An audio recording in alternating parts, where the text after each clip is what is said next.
దినాన ఈ దినం అండి తండ్రుల దినోత్సవం అంటారు కదా. నేను ఎప్పుడు దినానికి చాలా సన్నిహిత సంబంధం ఉన్నట్టుగా ఆలోచిస్తున్నాను, అంతే కదా. దినానికి దినోత్సవానికి తేడా ఉందా? ఉత్సవం చేసుకుంటాం. అది కూడా ఇప్పుడు ఏమైందండి, ఒకప్పుడు దినం అంటే ఏదో చిన్న చిన్న పెట్టాడు, కానీ ఇప్పుడు ఏం చేస్తానంటే రాజు భోజనం పెడతాడు. అంటే పోయాడు మూట కట్టి పెట్టింది ఖర్చు పెడదాం, లేకపోతే ఊరులందరూ నానా మాటలు అనుకుంటారు అనేటువంటి చందాన ప్రస్తుత సమాజం ముందుకు సాగుతూ ఉంది. యాక్చువల్గా ఈ విషయం గురించి నేను ఆలోచిస్తున్నప్పుడు అనేక రకాలుగా రాత్రి సమయంలో నా మనసు అంతా బొంతలు పోతులు అందరు కదా, నేను మొత్తానికి అర్థిపోతున్నాను అర్థమల్ల. అంటే నా ఆలోచనలు నేను పుట్టిన దగ్గర నుంచి పెళ్ళికి ముందు ఎలా ఉన్నాను, బిడ్డ అయిన తర్వాత ఏమైంది, మరి ఇప్పుడు నా బిడ్డలు ఎదిగి వచ్చిన తర్వాత నేను ఎలా ఉన్నాను నన్ను నేను ప్రశ్నించుకోవడం మొదలుపెట్టాను. మొదలుపెట్టాను మధ్యరాత్రిలో 12:30కి నా బిడ్డ ఒక మెసేజ్ పెట్టారు, మరి బాబాయ్ రేపు ఫాదర్స్ డే గురించి కరెక్ట్గా చెప్పాలి. నేను నా గురించి కింద మీద పడుతుంది, వాడు మెసేజ్ పెట్టినాడు, రేపు ఫాదర్స్ డే గురించి కరెక్ట్గా నువ్వు చెప్పాలి, మేము ఆలకించాలి. అక్కడి నుంచి ఏమన్నా మనం పరిశుద్ధులు కదా, క్రైస్తవ పరిశుద్ధులు కాబట్టి ఏముంది నోవాహు, అబ్రహాము, లేకపోతే యోబు, లేకపోతే దావీదు గురించి చెబుతూ ఉంటాం. కాబట్టి నేను ఆ రకంగా ఆలోచిస్తున్నప్పుడు నాలో నేను ప్రశ్నిస్తున్నప్పుడు అనేక విషయాలు నాకు దేవుడు అసలు నానంటే ఎవరండి? నాన్న అంటే ఏంటి? లోకంలో నాన్న అనేది చాలా వరకు హాస్యాస్పదం ఉంది. ఈ రోజున కొంతమంది బిడ్డలు వారి తండ్రి యొక్క వృత్తిని, తండ్రి యొక్క పని చెప్పుకుంటూ కూడా సిగ్గుపడుతున్నారు. కానీ నాన్న తన బిడ్డల గురించి సిగ్గుపడరండి. తండ్రి అనేటువంటి వాడు మరి కష్టాలు ఎలా వచ్చినా కూడా, ఎన్ని ఇబ్బందులు వచ్చినా కూడా కుటుంబంలో పెళ్ళవకముందు వాడే రాజు, ఆ ఏరియాలో వాడే ప్రేమికుడు, ప్రియుడు, ప్రియురాలు ఏదైనా కానీ పెళ్ళైన దగ్గర చేయబోతుంది తనకంటూ ఒక కుటుంబ వ్యవస్థలో అతను ఇదైపోతాడు. కట్టుకున్న భార్యకి ఇష్టం లేకపోయినా పుట్టిన పిల్లలను బట్టి బిడ్డలను ముందుకి తీసుకెళ్లాల్సినటువంటి బాధ్యత నాన్నకు ఉండదు. కాబట్టి ఏ మాత్రము వెనుకడికి వెళ్లకుండా తన కుటుంబం గురించి ముందుకి సాగుతూ ఉంటాడు. అయితే నాన్న ఎప్పుడైనా ఆడుకుని చూశారు మీరు? మా నాన్నగారు ఎప్పుడు ఆడుకుని చూడాలి. అమ్మ మాత్రం ఏడుస్తారు కదా, పుట్టింటికి వెళ్ళి వచ్చినా ఏడుస్తారు, మెట్టింటికి వెళ్ళి వచ్చి ఏడుస్తారు, పిల్లలకు సరిగ్గా చేయాల్సింది చేయకపోయినా ఏడుస్తారు. నా కూతురిని సరిగ్గా చూడట్లేదు, నా కొడుకును సరిగ్గా చూడట్లేదు, పట్టించుకోవట్లేదు అని ఏడుస్తుంటారు. కానీ తండ్రి ఎప్పుడు ఏడవడండి. తండ్రి ఎప్పుడు తన బిడ్డల యొక్క భవిష్యత్తు, ఆ బిడ్డల యొక్క భవిష్యత్తు గురించి ఆలోచిస్తుంటాడు. దీనివల్ల అనేక జబ్బులు రావడానికి కారణం ఏంటి? వృద్ధాప్యం వచ్చి జబ్బులు రావడం కాదు, కానీ భారము, కుటుంబ భారము తండ్రి మీద ఉంది. కాబట్టి ఆ తండ్రి ఏ రకంగా తనకి ఇచ్చినటువంటి భార్య బిడ్డలు ఈ లోకంలో సమాజంలో నిలువ పెట్టాలని చెప్పి ఆశపడడానికి రాత్రి పగలుగా ప్రయాసపడుతున్నారు. You are not able to miss the mother, but you always miss the father. నిన్న ఈ రీల్స్ అయి చూస్తున్నప్పుడు ఇతర దేశాల్లో గల్ఫ్లో అక్కడెక్కడ పనిచేసి 4 సంవత్సరాలకి 5 సంవత్సరాలకి తిరిగి వస్తారు. వచ్చినప్పుడు ఆ తండ్రిని చూసినప్పుడు బిడ్డలంతో సంతోషపడతారు. తర్వాత అదే తండ్రి వయసు అయిన తర్వాత ఎన్ని మూల కూర్చుని ఉంటారు. బట్ పెట్టి your father to become a father on this earth. I said what a pity to become a father in the society on this earth. నిజమే కదా? పిల్లలు తప్పు చేసినా ఏది చేసినా ఎవరు అడుగుతారండి? తండ్రి అడుగుతారా? తండ్రిని అడుగుతారు. కానీ బాధ్యతాయుతంగా జీవించాల్సినటువంటి ఇది తండ్రికి ఇవ్వబడినది. పిల్లల యొక్క భవిష్యత్తు కొరకు మరి రాత్రులు అతను ఉద్యోగం చేసి రాగానే భార్య ఉన్నది, నేను మా అబ్బాయి బాగాలేదండి, కూతురుకు బాగాలేదన్నప్పుడు అలిసిపోయిన ప్రాణం తిరిగేస్తే స్నానం చేస్తూ ఒక్కొక్క గీతాలు బయలుదేరుతారు. బయలుదేరి బిడ్డను భార్య చంకరిస్తున్నప్పుడు మనసులో ఉంటున్న ప్రభా వైద్యుడు నా బిడ్డకి ఎటువంటి మరి ప్రమాదం లేదని చెప్పాలి. ఒకవేళ ప్రమాదం లాంటిది ఉన్నా నువ్వే స్వస్థతను అనుగ్రహించు. ఒకవేళ వైద్యుల దగ్గరికి వెళ్ళిన నాకున్న స్థితి నీకు తెలుసు కాబట్టి, నాకున్నటువంటి ఆర్థిక పరిస్థితులను బట్టి నా బిడ్డని నువ్వు రక్షించు. లేకపోతే నా ఆయుష్ను కూడా నా బిడ్డకిచ్చి నా బిడ్డను తండ్రి ప్రేమ. లోకంలో తల్లి మరి 4 మాసాలు మోసి 4 నెలలు 4 సంవత్సరాలు సంకరేసుకుని మోయటం కాపాడుతారు తప్ప తండ్రి చేసేటువంటి బాధ్యత ఎవరికి తెలియదు. ఒక కుటుంబంలో బిడ్డలు సక్రంగా ఎదగాలన్న, వక్ర మార్గంలో పోవాలన్న భార్యాభర్తలు తల్లిదండ్రుల యొక్క బాధ్యత సమానమే. కాబట్టి ఈ యొక్క తండ్రి దినోత్సవాన్ని మనం గమనించినప్పుడు బిడ్డరా పరిశుద్ధ గ్రంథాన్ని మనం గమనిస్తే నేను చెప్పాను కదా, పరిశుద్ధ గ్రంథంలో నోవాహు, అబ్రహాము, యోబు, యొత్తకై, దావీదు అనేటువంటి మంచి తండ్రులు మనం చూడగలుగుతున్నాం. దేవునికి ఇష్టమైనటువంటి తండ్రులు. ఎందుకంటే మరి పరిశుద్ధ గ్రంథాన్ని మనం గమనించినప్పుడు ఎఫెసీయులకు రాసిన పత్రిక 6వ అధ్యాయంలో తండ్రులారా మీ పిల్లలకు కోపము రేపక ప్రభు యొక్క శిక్షణలోను బోధలోను వారిని పెంచుడి. తండ్రులారా, it is your responsibility to make your children to identify in the society as a independent individual persons. తండ్రికి ఇచ్చినటువంటి బాధ్యత అంటే తండ్రికి ఇచ్చిన బాధ్యత అంటే తండ్రితో పాటు తల్లి కూడా ముడిపడి ఉన్నది. తల్లి లేకుండా తండ్రి అవుతాడండి. కాబట్టి తండ్రితో పాటు అందుకే భార్యాభర్తలు అంటే శరీరము సగా. కాబట్టి తండ్రులారా మీ పిల్లలకు కోపము రాకుండా ప్రభు యొక్క బోధనలను వారిని పెంచుడి. తండ్రులు బిడ్డల యొక్క భవిష్యత్తు గురించి ఏ తండ్రి ఎలాంటి ఏ స్థితిలో తండ్రైనా బిడ్డల గురించి ఎప్పుడు ఉన్న స్థితిలో ఆడిస్తాడు. తన బిడ్డలు పాడైపోయిన ఆడిస్తారా? తనకంటే ఉన్న స్థితిలో ఉండాలని ఆశపడతాడు. రెండోది ఏంటంటే ఆ పిల్లలు ఎటువంటి అవసరాలు అవుతాయని చెప్పి ఎంతో జాగ్రత్తగా ముందుకి ప్రయత్నం చేసుకుంటాడు. పెళ్లి కాకముందు, పెళ్ళైనప్పుడు, పెళ్ళైన తర్వాత, పిల్లలు పుట్టిన తర్వాత తండ్రిలో చాలా మార్పులు వస్తాయి. కోరికలను చంపుకుంటాడు, ఆశలను చంపుకుంటాడు. అప్పుడు దాకా ఎన్నో రకాలుగా జీవించిన జీవితం సంటి బిడ్డలు పసిబిడ్డలు చేతిలో చూడగానే అయ్యో ఈ బిడ్డ కొరకు నేను ఏం చేయాలి తెలుసా? భార్య ఏమిటంటే ఇంటికి వచ్చిన అది లేదు ఇది లేదు చెప్పింది తప్ప కొన్నిసార్లు కొంతమంది తెలియని భార్య ఏంటంటే మీ అబ్బాయి బాగా ఇష్టం ఉంటుంది ఇందాక చెప్పి కొడుకున్నాడు కానీ తండ్రి మనసు అయిపోద్ది. అయ్యో మా బిడ్డ వాళ్ళని కోరాడే అలసిపోయి స్కూల్ నుంచి వచ్చి కారు తెచ్చి కొడుకున్నాడు, అయ్యో నేను వెళ్ళి కావాలని పరిగెత్తారు. యాక్చువల్గా ఆవిడకి ఇష్టం కానీ ఏం చెప్పింది కొన్నిసార్లు ఇట్స్ ఎ గేమ్. తను కావాలనుకున్నది బిడ్డ పేరు చెప్పగానే బిడ్డను కాదండి కదా ఏ తండ్రి బిడ్డ కోరుతుంది అని చెప్పి తీసుకొస్తుంటాడు. అదే సంగతులు మనం గమనించినప్పుడు తల్లిదండ్రుల బాధ్యత ఎగురిది మరి బిడ్డల మీద ఉన్నది. కానీ ఇక్కడ తండ్రిని గురించి వచ్చినప్పుడు పిల్లలను మరి కోపము రేపగా, వాళ్ళు కోపం రేపగా ఉంటుందండి పిల్లలకి.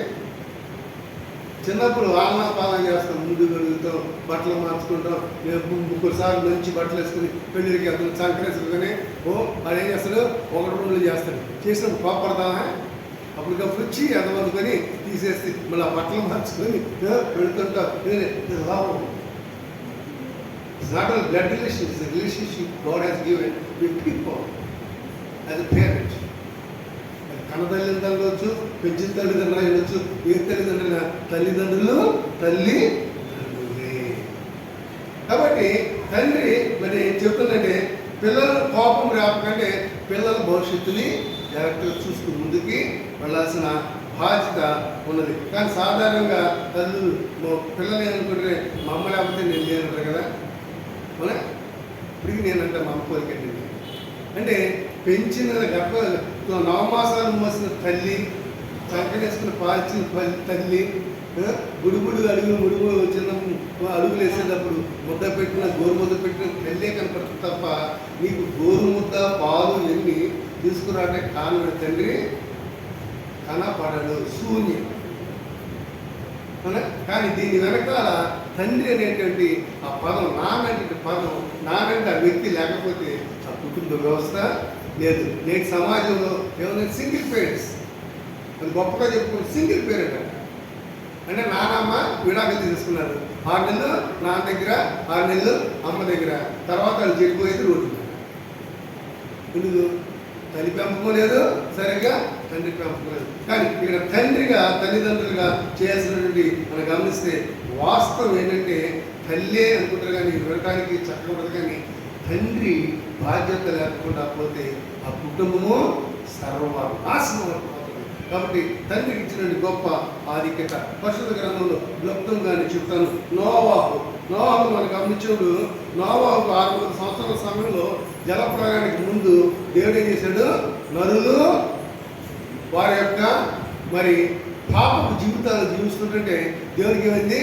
అసహ్యం వేస్తుంది. అసహ్యం పెట్టింది కదా, అయ్యో నా స్వరూపం సృష్టించినటువంటి ఈయన ప్రజలు నాకు వ్యతిరేకంగా జీవిస్తున్నారు, వీరిని సమూల నాశనం చేసిన పోవాలనుకున్నప్పుడు చేద్దాం అనుకున్నాడు. కానీ అతను మళ్ళీ ఆలోచించాడు, ఎంతైనా తండ్రి కదా, పర్లేదు తండ్రి కదా, ఆలోచించి ఎవరైనా ఒక్కడన్నా నాకు ఇష్టంగా ఉంటున్నారు లేదన్నప్పుడు ఎవరు కనపడ్డారు? అప్పుడు నోవాహుకు ఎన్ని వందల సంవత్సరాలు? 600 సంవత్సరాలు. అంటే ఒక పెద్ద సామ్రాజ్య కుటుంబం. అవునా?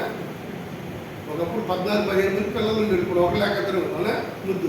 కానీ ఆ రోజుల్లో 600 సంవత్సరాల వయసులో కూడా అతను సంతానోత్పత్తిని పెరిగిస్తూ పిల్లలతో అనేక ఉన్నప్పుడు దేవుని దృష్టికి నోవాహు ఎలా కనపడ్డాడండి? నీతి పరుడు, నిందా రహితుడు.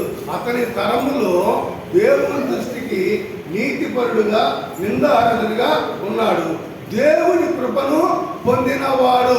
ఒక కుటుంబంలో ఒక తండ్రి తన కుటుంబాన్ని, తన బిడ్డలను అభివృద్ధి తీసుకొస్తాడంటే అది తన స్వశక్తితోనే కాదు, కానీ దేవుని యొక్క కృప పొందినటువంటి వాడు. సాయంకాలం మా కాలేజీలో అడ్మిషన్ వచ్చారు. సాయంకాలం టైం అయిపోతుంది, వచ్చారు, వర్షం చేస్తుంది, వచ్చారు. ఆయన అతను క్రైస్తవుడు. మాటల్లో నేను చెప్పిన ఏంటంటే, సార్ నేను ఒక రైల్వేలో ఖలాసీనండి, రోజల్లా కష్టపడి చేసేవాడిని. కానీ నా బిడ్డలకి నా కష్టం నేను చెప్పాను కాబట్టి నా బిడ్డలు మంచి ర్యాంకులతో ఈరోజున ఉన్నారు. నేను ఏది దాచేవాడిని కాదు. రోజు కూలీగా చేస్తూ కూడా నా బిడ్డలను మంచి ర్యాంకులో తీసుకురావడానికి కారణం ఏంటంటే నా పరిస్థితి నా బిడ్డలకు నేను ఒక వయసు తర్వాత చెప్పడం మొదలుపెట్టాను. కాబట్టి వారు వాక్యంలోనూ ఎదుగుతున్నారు, అలాగే ఈ లోక సంబంధమైన చదువుల్లో కూడా చక్కగా చదువుకున్నారు. ఇదే ప్రశ్న నన్ను నేను ప్రశ్నించుకున్నా. కానీ అనేక మంది తండ్రులు ఏం చేస్తారంటే బిడ్డలకి ఇబ్బందులు రాకూడదు, బిడ్డలకి తమ బాధలు చెప్పకూడదని ఆలోచిస్తుంటారు. కానీ నా జీవితంలో నేను అనేక సార్లు నా కుమారుడికి ఒక సీట్ వచ్చినప్పుడు ఏం చేయాలో తెలియక నాకు తెలిసినటువంటి ఒక వ్యాపారం సహోదరు దగ్గరికి వెళ్ళి అడిగి జేబులు డబ్బులు వేసుకెళ్ళిపోయాడు. నా భార్యకు కూడా తెలియదు, నేను చదవను అయినా కట్టేసాను. అప్పుడు తెచ్చుకుంటాడు కదా మా అబ్బాయి, ఇదేంటి నేను ఉద్యోగం చేసుకుంటానంటే వీడికి ఏం పోయేదో చదివేది లేదు, కష్టపడాల్సింది నేను అనుకుంటాను. కానీ ఈరోజు అప్పు తీసుకునేవాడిని మెల్లిగా 3 కంటికి తెలియకుండా నా భార్యకు కూడా తెలియకుండా కొంచెం తీసుకుంటూ, ఎందుకంటే నా బిడ్డలు నాకులాగా ఇబ్బందులు ఉంటుంది. కానీ మన బిడ్డలు ఇబ్బందులు కూడా. ఒకసారి నా కుమారుడు హాస్పిటల్ పాలైతే నా సొంత రక్షణ అంతా అడిగాను. వైద్యులు వాడే చెప్పాడు కష్టమండి, ఎందుకంటే మీరు మామూలు జ్వరానికి తీసుకెళ్తే అతను వేరే ఇంజక్షన్ ఇచ్చాడు. మరి నరాలలో ఆ రక్త నాళాలు ఎక్కడెక్కడ ఇదైపోతాయి. ఏ క్షణాన నీ బిడ్డ నీ ఏమైనా వస్తున్నప్పుడు నాలో ధైర్యం, ఒక రకమైన మొండి ధైర్యం. ఎంత ధైర్యం అంటే నేను పక్కన లోన దేవుడు ప్రార్థన చేస్తానే, అవసరమైతే నా ఆస్తి పాస్తులు యావత్తు అమ్మేనా, కొన్ని అవసరమైతే నా కిడ్నీ ఒకటి అమ్మేనా సరే నా బిడ్డలు నేను ఉన్నత. ఎందుకంటే తండ్రి బాధ్యత. కరిగిపోతున్నటువంటి కొవ్వొత్తి వెలుగునిచ్చు ఆరిపోతుందో అద్భుతంగానే తండ్రి తన అవసరాలను చంపుకుంటాడు. తన చిన్న కోరిక కూడా చంపుకుంటాడు. కానీ ఆ కోరికలను ఆయన అనుకున్నవి వారి బిడ్డల్లో దొరుకుతున్నప్పుడు ఎంతో ఇక్కడ మనం గమనించినప్పుడు నోవాహు తరములు మరి నోవాహు దేవుని కృపను పొందాడట. దేవుని కృప పొందినటువంటి కుటుంబము వారి బిడ్డల ఆశీర్వాదాలు రావు నేరవు. రెండోది భయభక్తులు కలిగిన వాడు. తండ్రి సహజంగా కనపడండి బయటికి, మన తల్లి ఎప్పటికప్పుడు మోకరిస్తుంది, ప్రార్థన చేస్తుంది. తండ్రి ఎప్పుడు నేను చేతులు చూస్తారా? ఎందుకని? తండ్రి తనకు ఉన్నటువంటి పని ఒత్తిడిని బట్టి, ఉన్నటువంటి సమస్యలను బట్టి వీటి చేస్తూ సమయాన్ని కేటాయించడానికి కూడా తండ్రికి. కాబట్టి తను ప్రయాణం చేస్తున్నప్పుడు, ఆఫీసులో కూర్చున్నప్పుడు మనసులో ఏం చేస్తాడు?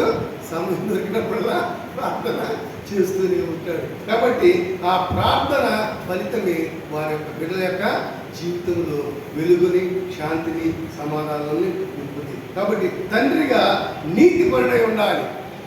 ఈ దినాల్లో డేటింగ్లు, మీటింగులు, బ్యాటింగులు, డైవర్స్.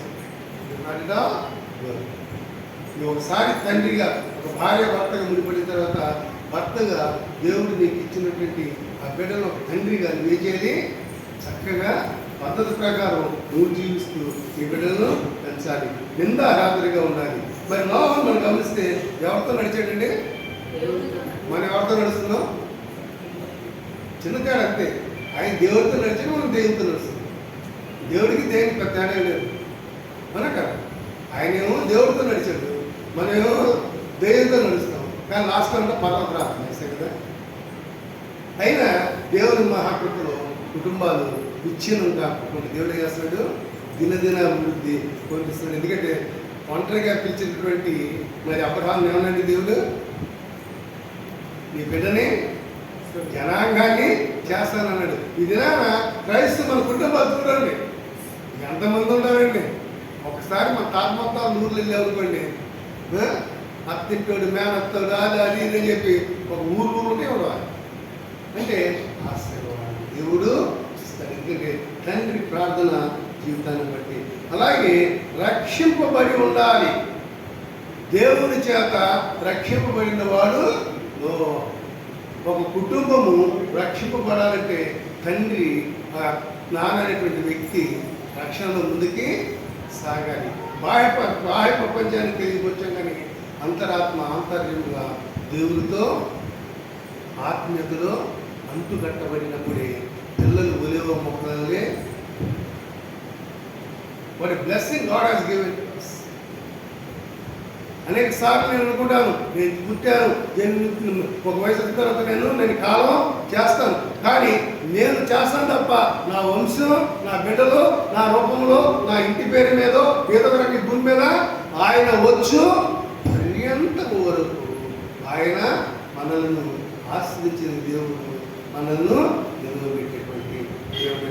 అటువంటి దేవునికి మనము, నీవు నేను ఎటువంటి ముందుకి సాగలుగుతున్నాం. ఎందుకంటే తను రక్షింపబడటం మాత్రమే కాదని తన కుటుంబాన్ని రక్షించడం అంటే ఆర్థిక, మానసిక, శారీరక పరిస్థితులు. కానీ తండ్రి తల్లిదండ్రుల దినాల్లో మీరు వెళ్ళరా, మీ ఇంటి ముందు టీవీలో సేవకులు వాడుకుంటారు, అది తప్పు. కాళ్ళు చేతులు తెల్లగా ఉన్నప్పుడు నీవు నీ బిడ్డతో దేవుని సన్నిధానానికి, మందిరానికి వచ్చినప్పుడు రేపు నీ కాళ్ళు చేతులు కర్ర స్థితిలో నీ బిడ్డ మందిరానికి వచ్చి నీ గురించి ప్రార్థన.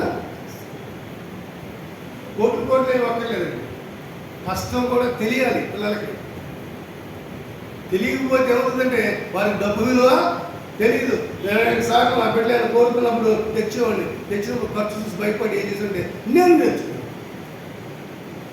It looks like silly thing. నేను నేర్చుకుంటే కూడా కారణాలు ఉంది. ఎందుకంటే బయట కొన్నప్పుడు వారు ఎటువంటి ఆ రుచి కోసం అనేక ఏం చేస్తారు, ఆయిల్స్ వాడతారు. దానివల్ల తినడానికి బాగా ఉంటుంది, కానీ తర్వాత అనారోగ్యం అవుతుంది. కాబట్టి అక్కడికి వాడు చేసేటప్పుడు పక్కన ఉంచొని చూసేవాడు. చూసి జాగ్రత్తగా ముందు నేను చేసేవాడు, చేసి బిడ్డలు పెట్టాను కాదు, ముందు నేర్పుకొచ్చి తినేవాడు. ఏది దాన్ని సరిగ్గా చేయకపోతే బిడ్డలకి నోరు బాగా పెడతానని చెప్పి ముందు నేను కొంచెం తిని పర్వాలేదంటే. అంటే రెండు రకాలుగా ఉన్నది. ఒకటి ఆర్థిక పరిస్థితిని నియంత్రించడం, రెండోది మన బిడ్డల కోరికను మనం తండ్రిగా అనేక రకాలైనటువంటి బాధ్యతలు ఉంటాయి. కాబట్టి ఆ బాధ్యతలు పెళ్ళిళ్ళు పేరెంటాలు వచ్చింటే భార్య బిడ్డలు ఉంటారు, నాన్న కొత్త బట్టలు ఉంటారు, ఏమండి కొత్త బట్టలు అంటారు. కానీ ఆ నాన్న అనే పదం పక్కన పెట్టి ఆ నాన్న స్థితిలో ఉన్నటువంటి వ్యక్తి అవన్నీ తీర్చడానికి అనేక రకాలుగా తను ఆశను చంపుకుంటాడు అంటాను. ఎంతమంది తండ్రులు దినానికి వచ్చి గుండె దగ్గరికి చెప్పగలరు, ఆశ చెప్పుకొని ప్రతి తండ్రి ఏడో విషయంలో తన ఆశను చంపుకొని తన బిడ్డల కోరికలు తీర్చడానికి ముందుకు సాగుతాడు. అనేక మంది తల్లులు వారి బిడ్డల కోసం త్యాగాలు చేస్తారు, ఉపవాస ప్రార్థన ఉంటారు. అది అబద్ధాలు చాలా వరకు. ఇల్లు గడవనప్పుడు చాలా అనేక కుటుంబాలు, క్రైస్తవ కుటుంబాల్లో నేను చూశాను. ఉపవాసాలను చెప్పుకొని ఉపవాసాల పేట బియ్యం గింజలు పక్కన పెట్టుకొని బిడ్డలకు ఆహారము ఇచ్చేటువంటి తల్లిదండ్రులు అప్పటికి ఇప్పటికీ ఎప్పటికీ ఈ భూమి మీద ఉంటూనే ఉన్నారు. కానీ ఆ బిడ్డలు పెరిగిన తర్వాత ఏమీ చేస్తున్నారు? ఎందుకంటే బిడ్డరా పత్రిక 11 అధ్యాయం 7 ఉంటే విశ్వాసము బట్టి నోహు అది వరకు చూడని సంగతులను గురించి దేవుని చేత హెచ్చరింపబడ్డాడు. అప్పటి వరకు జలప్రయాణం ఎవరికి తెలుసా? ఆకాశం నుంచి నీరు వచ్చిందా? కానీ కొన్ని నోహు చూశాడా? చూడాల. కానీ దేవుని చేత అంటే father who always have faith this in God and prayerful father will make his children to grow in all ways. అన్ని రకాలుగా దేవుని చేస్తారు. నిజమే, నోవాహు అప్పుడే తెలియదు కదా, అందరూ ఎక్టర్ చేశారు కదా. నోవాహు వాడగడతాడు. వాడగడేటప్పుడు ఏం చెప్పాడు? ఇదిగో ఈ చెక్కే వాడు, ఈ చెక్కకి ఈ కీలు వాడు. చాలా ఆశ్చర్యం ఉంటుందండి నోవాహు వాడని నేను గమనిస్తున్నప్పుడు. What tremendous God. మనం ఇప్పుడు ఎన్నిసార్లు మోకరించిన దేవుడు మాట్లాడుతున్నాం, అంతా కనపడుతుంది దేవుడు. ఆయన స్వరం వినగలుగుతున్నా. కానీ నోవాహు ఎంత అదృష్టవంతుడు. ఎప్పటికప్పుడు దేవుడు ఇదిగో ఈ వాడు ఇలా చేయి, ఈ పెట్లు ఇలా చేయి, ఈ పద్ధతి ఇలా చేయి, ఇది ఇలా చేయి అని చెప్పి చెబుతుంటే దేవుని మాటకు తిరుగుతుంటే అక్కడ కూడా బిడ్డలు దూరం ఉంటారు కదా, గడుచుకుని ఉంటారు. ఆ కథ ఏదైనా చేసుకున్నాడు, ఎప్పుడైనా చూశాడా? ఎవడో చూడండి నేను చెప్పలేదు అర్థం అనుకుంటారు కదా. కానీ దేవుని మాటకు కలిగి ఏం చేశాడు? చేశాడు. అదే సమయంలో నోవాహు జీవితాన్ని గమనిస్తే చక్కటి మాట మనం అర్థం చేసుకుంటాం. అదేంటంటే అన్నీ చేసిన తర్వాత నోవాహు చెప్పినట్టు బిడ్డలు పిలిచారు. వాడెక్కర్లేదు, నెత్తి తిరిగాడా? అంటే తండ్రి మాటను విధేయత కలిగి జీవించేవాడు ఆశీర్వాదము పొందుతాడు. ఒక తండ్రి బిడ్డకి ఏదో చెబుతున్నట్టే పిచ్చి చెప్పడం, తనకున్న అనుభవం, తనకున్నటువంటి జ్ఞానం, తను నేర్చుకున్నటువంటి జీవిత పాఠ సత్యాలను బట్టి ముందు జాగ్రత్తగా ఆలోచించి చెబుతాడు. వాడకట్టగా అందరూ తెచ్చారు కదా. ఎందుకు? దేవుని మాటను నోవాహు విన్నాడు, నోవాహు మాటను అతని బిడ్డలు విన్నారు. కాబట్టి ఇక్కడ వాక్యం చక్కగా అందుచేత అతడు లోకం మీద నేరాస్థాపన చేసి విశ్వాసం బట్టి తన నీతికి లోకం మీద చెప్పాడు కదా, అయ్యా వచ్చేస్తుంది, ప్రళయం వస్తుందంట, సముద్రం పొంగిద్దంటే పోయా మా తాత మొత్తం అనేసి సముద్రం పొంగడం లేదు, పైకి ఆకాశం నుంచి నీరు పడింది అని ఎగతాళి చేశారు. కానీ ఈ నోవాహు విశ్వాసం ధరించాడు. నేరాలప్పున తండ్రి తన బిడ్డల కొరకు అనేక విషయాలు జాగ్రత్తగా చేస్తాడు, ముందుకి ఉంటాడు. కాబట్టి తండ్రులు దినొచ్చు అంటే ఏదో పోయిన వాళ్ళు దండేసి 10 మంది పేదలకు భోజనం పెట్టి, ఆహా నాన్న నువ్వు ఉన్నప్పుడు చద్దన్నం పెట్టాను, పాయసమైన అన్నం పెట్టాను, వయసు అయిపోయింది కదని చెప్పి. కానీ ఈ దినానా నువ్వు చూడు, నువ్వు తినకపోయినా మట్టిలో కలిసిపోయినా నేను పరమాన్నం పెడుతున్నానంటే it is a foolish thing. What God made you to do live. నీ తల్లిదండ్రులను, అందుకనే వాక్యం ఎంత చక్కగా చెప్తుందంటే ఆ ఆదికాండలో ఆ యొక్క మన ఇందులో ఏం చెప్తున్నాడు? 10 ఆజ్ఞలలో నీ తల్లిదండ్రులు నీవు సన్మానించుకో, నీవు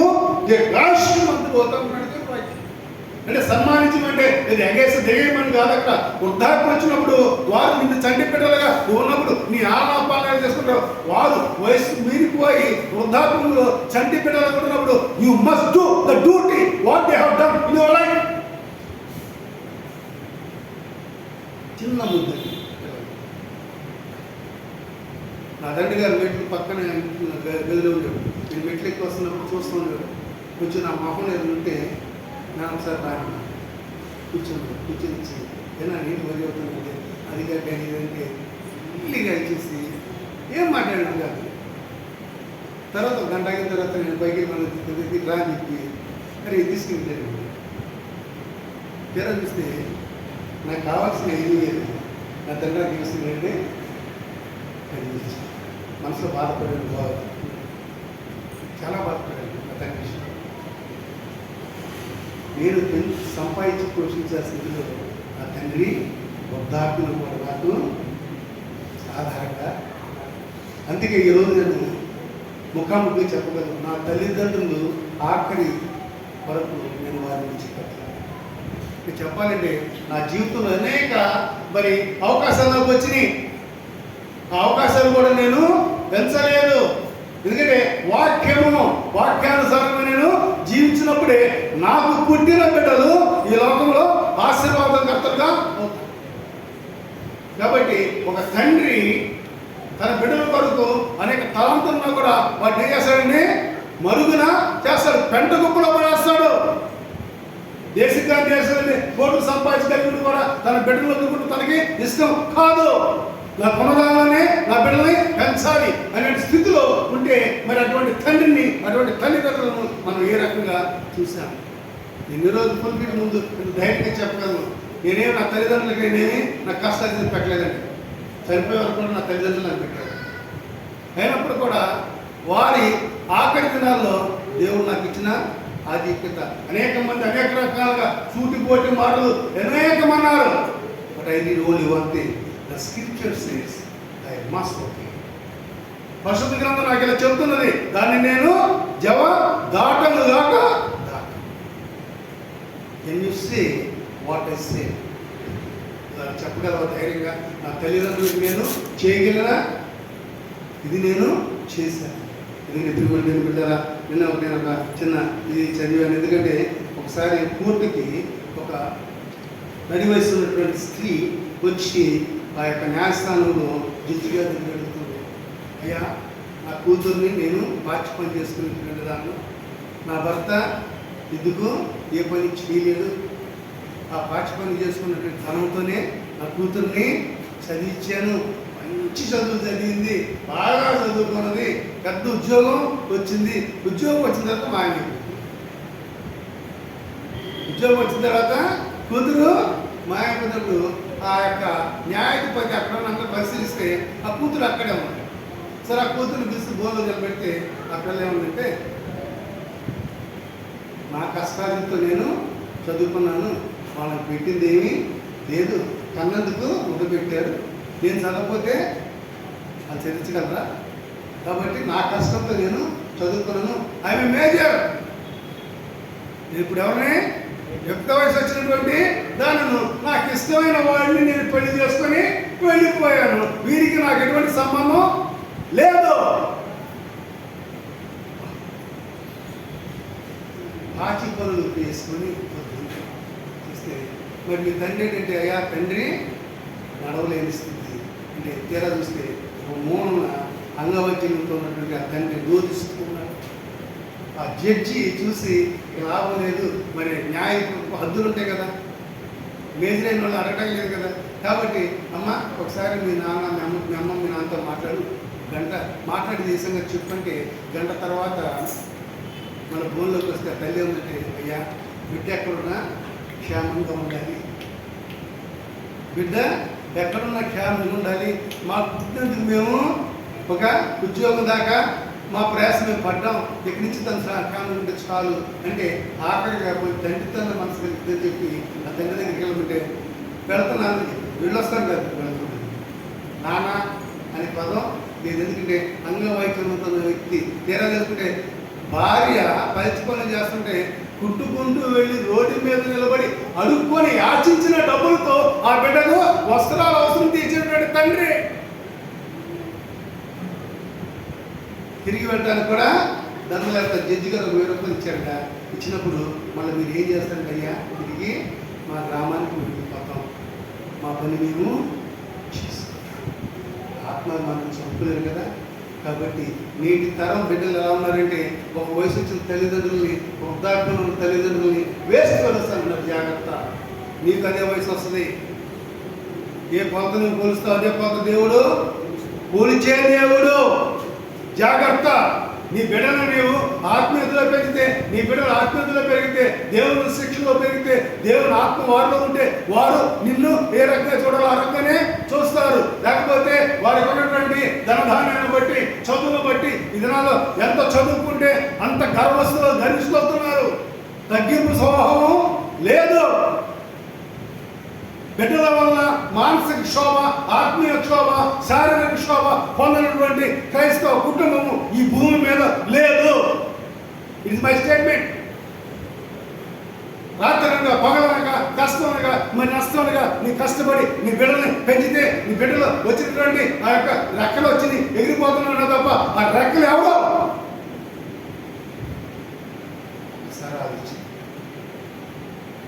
ఈ రూపం, ఈ శరీరం ఉన్నది దేవుడిచ్చిన తల్లిదండ్రులను బట్టి. అంటే అలాంటి తల్లిదండ్రులని తండ్రి మేము ఏం చేస్తాం? తల్లి అయితే బయటపడిపోతుంది కొన్ని విషయాలు. తండ్రి ఎప్పుడు బయటపడ్డాడు, ఉమ్మరం ఉంటాడు. ఉప్పెనులు వస్తున్నా కూడా, అనేక ఇబ్బందులు వస్తున్నా కూడా తను తట్టుకుంటాడే తప్ప తన బిడ్డలకు అది తప్పు అని నేను చెప్తున్నాను. ఎందుకంటే మనం చేసే పని బిడ్డకు కూడా తెలిసినప్పుడే ఆ కుటుంబంలో తల్లిదండ్రులకి, కుటుంబం అంటే, కుటుంబ వ్యవస్థ అంటే మరి అందరికీ తెలియబడుతుంది. రాబోయే తరాలు మంచిగా తీర్చగలుగుతారు. కాబట్టి అటువంటి మరి ఆధిక్యతలు, అటువంటి ఆశీర్వాదాన్ని దేవుడు మనకు మన బిడ్డలు అనుగ్రహించుగా ప్రార్థన చేస్తుంది.